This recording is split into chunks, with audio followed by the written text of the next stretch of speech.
বিসমিল্লাহিররহমানিররহিম। আপনারা জানেন 23শে জুন আমাদের আজকে 2024 সালে 23শে জুন আছে। আমরা যদি ইতিহাসের একটু পিছন দিকে ফিরে যাই তাহলে দেখবো 1757 সালের 23শে জুন এটি একেবারে অত্যন্ত গুরুত্বপূর্ণ দিন।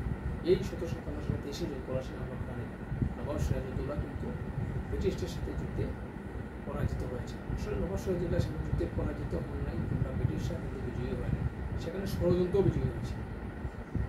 কার্যত পলাশীর যুদ্ধের পর আমরা সেদিন কোনো যুদ্ধই হয় নাই। সেখানে সেদিন যদি মীর জাফর নবাবের সাথে বিশ্বাসঘাতক না করতো, মির্জা জগৎসের জাহাঙ্গীর লোক যারা নবাবের আপনার ওই বিশ্বস্তবাদের ছিল, তারা যদি বিশ্বাসঘাতক না করতো তাহলে কিন্তু বাংলাদেশের এই উপমহাদেশের ইতিহাসটা ছিল অন্যরকম।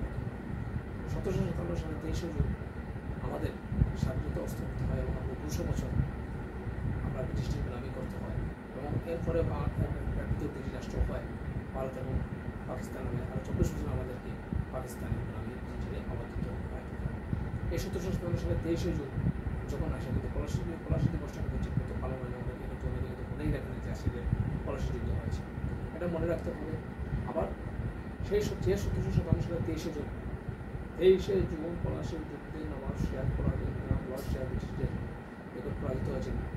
সেই 1949 সালে 23শে জুন বাংলাদেশ আওয়ামী লীগের জন্ম হয় এবং জাতির জন্য বাংলাদেশ শেখ মুজিবুর রহমানের নেতৃত্বে আমরা 1971 সালে 16ই ডিসেম্বর 224 বছরে গোলামের অবসান ঘটি বা স্বাধীন রাষ্ট্র হিসেবে উদয় ঘটে।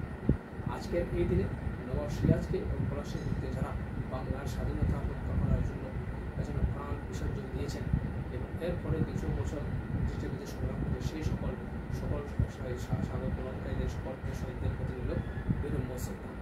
আজকের এই দিনে নবাব সিরাজকে বিনম্র শ্রদ্ধার সাথে স্মরণ করি। ধন্যবাদ সবাইকে।